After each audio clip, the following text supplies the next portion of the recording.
on a daily basis, what influence does government have on your life? The major things that are in this country, for example, the way you think about fashion, the way you think about what's success and failure, your mentality, you know, it doesn't come from the government. It all comes from the private sector. It comes from the entertainment industry and the academia and the major corporations that are selling products to us and driving the advertising and even the medical research and all the research universities funded by private organizations. In other words, the vast majority of things that influence you on a day-to-day basis don't come from government. Where do they come from? Well, what I like to call the private sector. They come from the private sector. If Muslims understood that, you know what we would be worried about? If you really want to take over society, you know what you should be taking over? The private sector. Open field. The Muslims haven't even begun to touch how many Muslims in media. More powerful than government today is what? The media can change the course of elections. The media can get a president impeached. The media can do crazy things. The media can say things like horrible, terrible things like Obama's Muslim. Right? And get away with it. Media is powerful. Academia, universities shape the minds of the pillars of this society. How many Muslims in academia? How many Muslim sociologists, anthropologists, political scientists, historians? We're not present. We came to this country and we thought success is doctor, engineer. Okay, fine, you couldn't do doctor, engineer, programmer, right?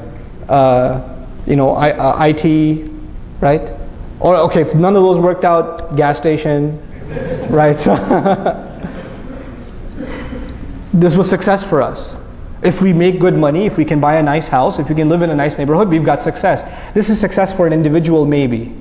For a community, look at what, and I'm baffled by the Jewish community. I'm amazed by them. You know why? Because when they first came to this country, they were treated like we are treated now. And you know what they got themselves? You could say, oh, they're riba people, whatever. But you know what they really got themselves into? Not just financial institutions. Entertainment, literature, academics, virtually any major university in the country, a significant proportion of the faculty is Jewish. That's a norm. It's normal, you know. So they became the deep fabric of this country. So it's so much so that they're untouchable. Muslims didn't. We became skilled labor. That's all we are. Even if you're a doctor, even if you're an engineer, in the end, you're just a highly skilled worker.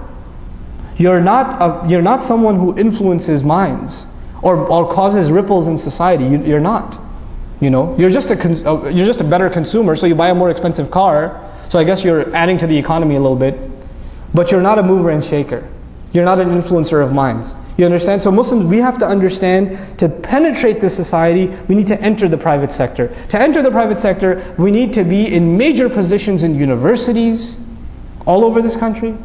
We need to be actually funding. You know, Islamic Studies program at the University of Chicago is funded by a Jewish group. What do you think that what kind of research they're going to produce? Which Islamic Studies program at the PhD level is being funded by Muslim organizations? There's one attempt being made in Detroit I think in Troy, Michigan. And they're asking for an endowment of a couple of million, and the Muslims are struggling to come up with those money. I appreciate their effort, actually. If you're not entering into this is the game. You got to enter the game. You know, the messenger challenges the poets. The poets of our time are the academics. You got to enter the game. You know, we're not even in it. We're bubbled by ourselves. So this is a very big thing that we need to enter. We need to have our Muslim youth that are creative go into media studies, go into film production. This is the language of this is the poetry of our time. You know, the thing that moved the masses in the time of the messenger was poetry. What moves us today is YouTube, right? We need people that are actually qualified in film production, sociologists, not just psychologists, but even like historians, Muslim historians. We need them. We don't have them. These are things that become the fabric of a society.